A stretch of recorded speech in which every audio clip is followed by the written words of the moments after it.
Bonjour à tous et bienvenue dans le Flash d'information. Les sciences religieuses, souvent méconnues, jouent pourtant un rôle clé dans la compréhension de l'être humain et des sociétés modernes. L'université Tar Kasaré à Cocody-en-Gré a ouvert son année académique avec un symposium dédié à cette discipline. L'événement tenu cette semaine à la conférence épiscopale régionale de l'Afrique de l'Ouest a réuni chercheurs et figures religieuses autour de l'importance de ces savoirs. Le ministre délégué au sport, Adjei Lasmech, représentant le Premier ministre, était présent pour marquer l'intérêt des autorités pour ces réflexions. Les sciences religieuses, une boussole face aux défis du monde moderne. À l'ère des crises globales, comment les sciences religieuses peuvent-elles repenser notre rapport au monde? C'est la question centrale du symposium organisé par l'université Tar Kasaré. Les sciences d'écriture interprétative, comme les sciences du commentaire, comme contenu de la chose, sciences religieuses en islam, peuvent être résumées en un mot, une exégèse. C'est-à-dire, si rien n'est permis à l'improvisation de la lecture, rien n'est prévu à l'improvisation, à l'anarchie, dans la formation, la diffusion de la doctrine, sa mémoire et sa transmission.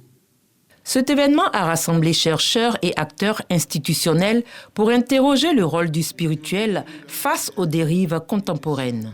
Représentant le Premier ministre, Adjei Lasmech, ministre délégué auprès du Premier ministre, ministre en charge des sports et du cadre de vie, a souligné l'importance des valeurs et des dynamiques sociales. Les sciences religieuses sont importantes dans nos sociétés qui en perte de valeur.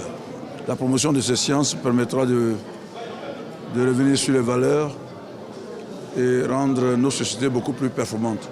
Parce qu'une société sans valeur est une société en perdition.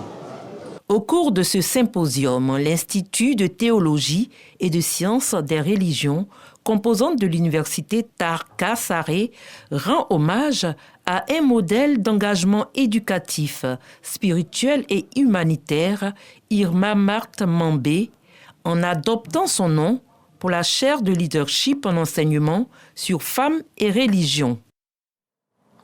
La 29e édition du FESPACO, le prestigieux festival panafricain du cinéma et de la télévision de Ouagadougou, démarre ce samedi 22 février dans la capitale du Burkina Faso. Son déroulement fait espérer l'ouverture d'un espace de liberté et de renouveau. Pays mis à l'honneur de cette 29e édition, le Tchad veut en profiter pour tenter d'émerger cinématographiquement alors qu'il a jusqu'à présent plutôt tendance à rester en retrait par rapport à d'autres pays du continent comme le Nigeria, le Sénégal ou le Maroc. En RDC, le chef d'état-major de la force terrestre des FARDC, le général Ndaiwel, était à Bunia vendredi pour y rencontrer des officiers supérieurs de l'armée ougandaise. Les UPDF ont renforcé cette semaine leur présence dans cette ville, chef-lieu de la province de l'Ituri, dans cette province du nord-est de la RDC. Objectif de la réunion, coordonner les opérations conjointes entre les deux pays dans le cadre de l'accord conclu il y a plus de 3 ans pour traquer les rebelles ADF. Depuis lundi, au moins 750 soldats ougandais sont arrivés avec des véhicules blindés. Et ces troupes sont installées dans les camps des FARDC, les forces armées congolaises de Rwampara en périphérie de Bunia. Où seront-ils déployés et avec quelle mission? C'est tout l'objet des réunions en cours.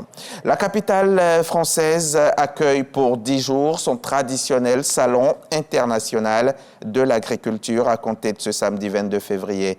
Inauguré juste après l'adoption de la loi d'orientation agricole pensée pour calmer la colère des agriculteurs qui s'y étaient largement exprimés l'an dernier, l'événement devrait se dérouler cette fois dans un climat plus apaisé, même si dans le secteur les sujets d'inquiétude ne manquent pas, à commencer par la menace américaine d'instaurer de nouveaux droits de douane. C'est donc le jour J. Comme chaque année, à cette période, le salon ouvre ses portes.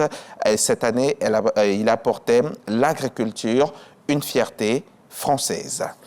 Le Hamas a libéré ce samedi 22 février 2 otages israéliens à Rafah dans le sud de la bande de Gaza avant la remise prévue de 4 autres pour un 7e échange contre des prisonniers palestiniens. Cet échange a été précédé par la confirmation de la mort de l'otage Shiri Bibas.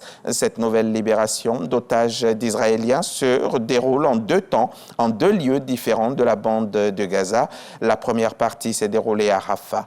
L'attaque du 7 octobre a entraîné la mort de 1215 personnes côté israélien, en majorité des civils, selon un décompte basé sur des données officielles et incluant les otages morts ou tués en captivité. L'offensive israélienne de représailles a fait au moins 48 319 morts à Gaza, en majorité des civils, selon les données du ministère de la Santé du Hamas, jugées fiables par l'ONU. Elle a provoqué un désastre humanitaire dans le territoire assiégé.